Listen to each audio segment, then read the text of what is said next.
Hello, hello kapwa. Bago ang lahat, ako'y buwabati sa inyo ng magandang hapon sa inyong lahat, Luzon, Visayas at Mindanao. At saan man kayo ngayon sa sulok ng mundo, good afternoon at maligayang araw sa inyo ng Monday. Ito po ngayon ang ating topic, itong mga line-up ng mga Marcos. Sayang lang yung mga iba dyan na mga galing ngunit sumapit sa mga Marcos, madadamay sila sa kanilang talo. No? Sayang ang kanilang galing. Idol ko pa naman ang ilan sa mga nandiyan sa line-up ni Marcos. Sayang lang.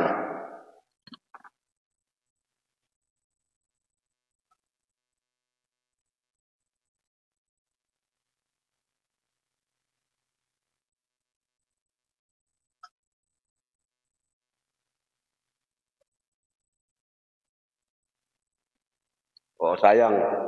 Sayang lang talaga, nadadamay. Katulad ni Ping Lacson na isang paborito ko talagang kandidato. Mula pa noon yan, talagang Marcos. Kandidato talaga ng ano yan. Presidente noon. Gustong-gusto ko talaga yan. Ngunit talo lang talaga. Ay, tumiwalag ka na po dyan, Senator Lacson. Sayang yung galing. Huwag kang kumapit dyan. Huwag kang lumapit dyan sa mga Marcos. Sayang yung galing. Ito naman si Tolentino, magaling din to, pero sayang din. Sayang lang, matatalo ka lang, Senator Tolentino. Dapat tumiwalag ka dyan. Yan lang po ang gusto ko sa dalawa na yan. Ang gusto kong umalis dyan sa line-up ni Marcos. Na wala namang kasiguro mananalo kayo. Ito po. Tingnan po ito.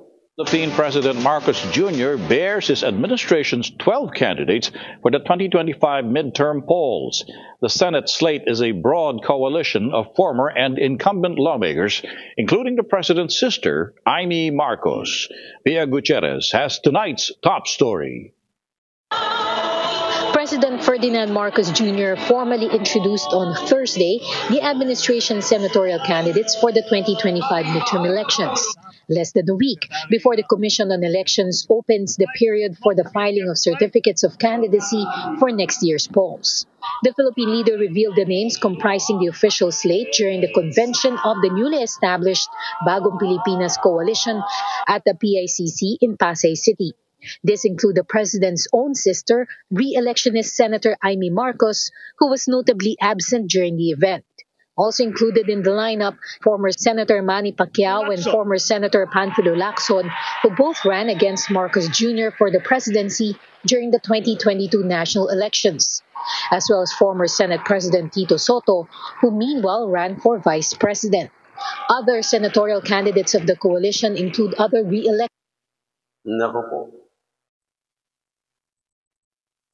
Ang tagal na po yan sa politika si Tito Soto, panahon pa ni Estrada. Hanggang ngayon, senador pa rin ang nakaraan na nakatalo. Pero hindi, hanggang ngayon, walang matinong batas na napatupad. Manny Pacquiao, nako po. Gusto lang makilala si Manny Pacquiao sa buong mundo, kaya gusto kong tumakbo ng senator para magkaroon ng istorya ng kanyang buhay bilang isang senator sa gobyerno.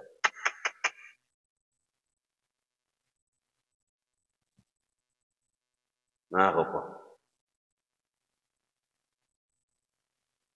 Katulad ng Yabalos.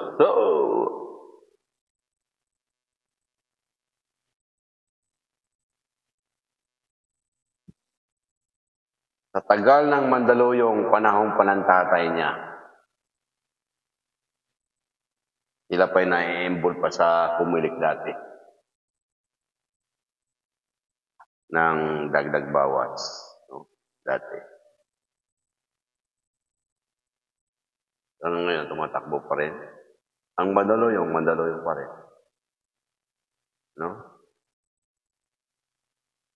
Nakapaikot pa rin ng mga kababayan si mahihirap sa paligid ng Mandaluyong.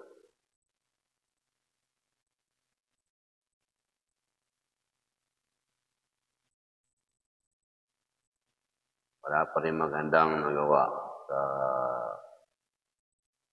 puro pagpapayaman lang ang kanilang angat sa buhay nila.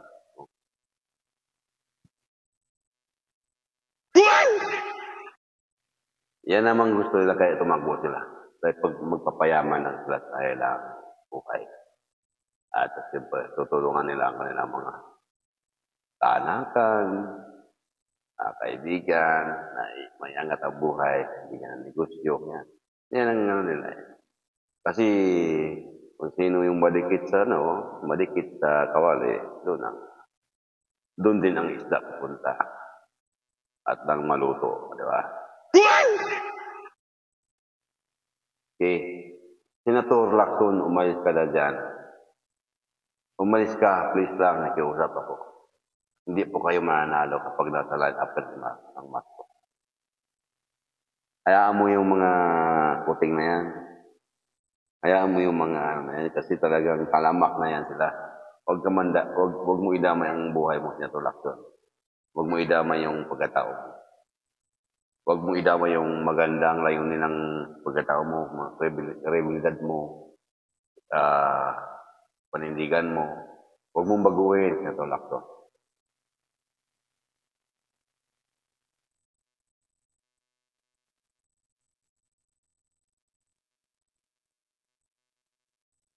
Kaya umalis ka na dyan. O yan, Tolentino, maganda rin na sana yan, pero wala tumanib din. Yung dalawa lang yan ang gusto ko umalis sa line-up ni Marcos. Para hindi po hindi masayang ang kanilang magandang layunin sa bayan. Tuloy. Yes. Senators Lito Lapid, Bong Revilla, Pia Cayetano, and Francis Tolentino. Lahat na yan. Rounding the list are Lang first-timers to the senatorial race. Makati City Mayor Abby Binay, Las Piñas Representative Camille Villar, ACT-CIS Party List Representative Erwin Tulfo, and DILG Secretary Benhur Abalos. Mga kababayan, sila po ang lineup ng alyansa. Kailangan yung bulit mo. Ben Tulfo said he decided to run due to public clamor. He was ranked second in a recent poll on preferred senatorial candidates. Ito si Ben Tulfo, magaling din sana ito. Kaso tumanib din sa Marcos. So dapat tumiwalay ngayon. Tatlo na lang tatlo. Kasi kilala ko to si Ben Tulfo eh. May prinsipyo ito at may panindigan din ito. Kaso tumanib na naman dyan sa mga Marcos. Matatalo lang yan. Sayang, kagalingan nyo, sir. Saludo pa naman ako sa inyo, sir. Kaso, tumanib ko dyan sa mga Marcos. Sayang, sir, sayang, matatalo lang kayo. Sayang lang yung gusto sa inyo, sayang lang yung mga binibigay ng mga suportan nyo ng mga Pilipino. Matatalo na dito. Kasi wala naman po kasing nakikita ang mga Pilipino na may ginagawa ng mga Marcos. So ano po ba ang dahilan kung bakit nandyan po kayo? Wala na nga nakikitang ginawa ang mga Marcos. Tapos na dyan kayo. Mindset na lang, sir. Mindset na lang. Ibig sabihin, walang ginagawa. So, ibig sabihin, hindi mananalo. Hindi mananalo sa eleksyon ng mga dahil.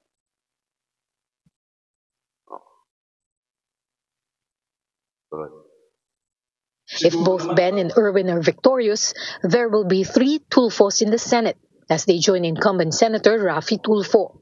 All of the senatorial admin bets come from various political parties comprising the administration coalition. Marcos Jr.'s own Partido Federal ng Pilipinas, as well as the Nationalista Party, National Unity Party. Kahit magsama-sama pa po kayo, kung ang taong bayan po mag-decide kung sino ibubuto nila, talaga, yun po ang masusunod.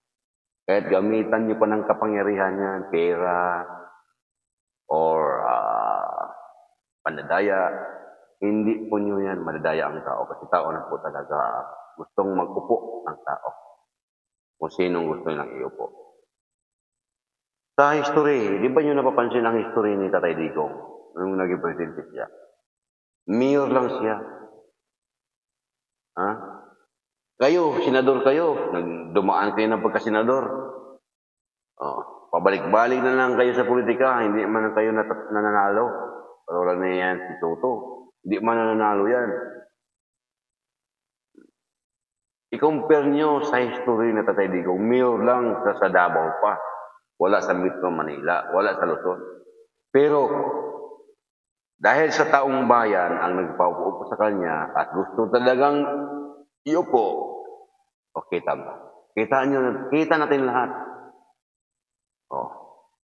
Dahil sa kagustuhan ng sambayanang Pilipino si Tatay Rodrigo Roa Duterte ang naupo siya. Dahil taong bayan na ang gumalaw at naghuhusga kung sino ang dapat mamumuno sa Pilipinas, sa ating bansa. Nanalo siya. Malakas. Ang bilang niya, napakataas ang rate niya. Walang nakakatumbas sa kanyang rating. No? Wala po nakakatumbat sa history ng presidente ng Pilipinas.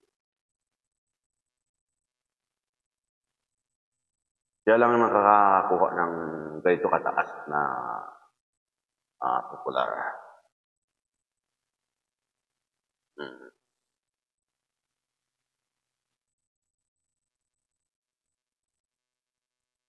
CMD and the Nationalist People's Coalition. In choosing their candidates, campaign manager Navota's Representative Toby Chanco says they considered support for the president's legislative agenda. Huwag muna yung winnability. Ang importante kasi dito is yung susuporta sa ating legislative agenda, di ba? Kasi kung winnable naman, tapos iba naman yung paniwala nila sa mga batas na dapat isuporta sa presidente, siyempre hindi naman natin pwedeng kunin just for convenience. Senator Tito Soto meanwhile says he is confident of the chances of their senatorial lineup in the 2025 polls. May local governments, may national, mayroong business, it's a very good mix. And I'm glad the NPC group is involved. Makati City Mayor Abby Binay meanwhile sees no issue campaigning alongside Senator Pia Cayetano, despite the territorial dispute between Makati and Cayetano's bailiwick Taguig over the jurisdiction of Embo barangays. Yung Makati, hindi na natin sasabihin na pinaganda. Pinaganda pa. Dati nang maganda yan eh. So I mean, ngayong nakaupo dyan, wala nang ginagawa dyan. Hindi, nangungurap na lang. Kasi wala namang dapat baguhin dyan eh. Kasi ang talagang nagpapaganda dyan, mga ayala naman. Yung mga business na nagpapaganda ng mga business, hindi naman yung mayor, hindi naman mayor dyan, no? Ang nagpapaganda ng trato. Yung mga business sector ang nagpapaganda dyan. Dahil nakatutok sila dyan ang magtayo ng negosyo sa Makati. So, yun ang nagaganda. Hindi ang dahil sa mayor na gumanda ang Makati, hindi. Anyway, hanap po tayo ng ibang topic.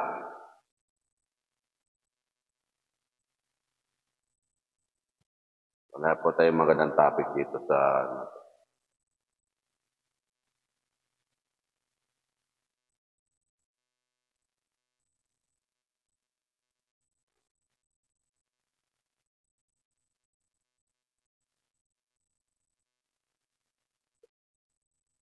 Hey guys, I'm here with Kate and Bea. Bad timing ang kasi.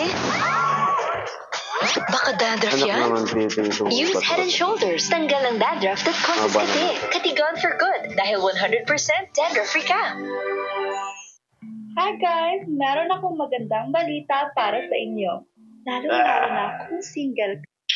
Mga kabida, meron hong pagpapaliwanag ang Commission on Audit Office of the Vice President in 2022. Tama rin po ba? Tama po, Mr. Chair. Now, may I know kung ano po yung mga dahilan po ninyo bakit nag-issue po kayo ng Notice of Disallowance doon po sa expenditure on confidential funds by the Office of the Vice President? Pwede po bang malaman yung rason po ninyo? Attorney Gamora. Mr. Chair, our reasons were indicated po at the ND. Itong mga congressman. Talaga dinidikdik nila na yung dinidikdik nila sa pati kuha nadadamay kanilang mga kabalusugan. Ilang bis na sinasabi ni na Charles Josie na walang ginagawa at ilang bis na rin na sinabi ng kuha na walang ginawang lumaliya ang Office of the Vice President. Tapos pinilit talaga nila na idiin si Inesa sa kasalanan na wala namang kuha na may ginawa ang Vice President. Sila nga ito dapat imbestigahan.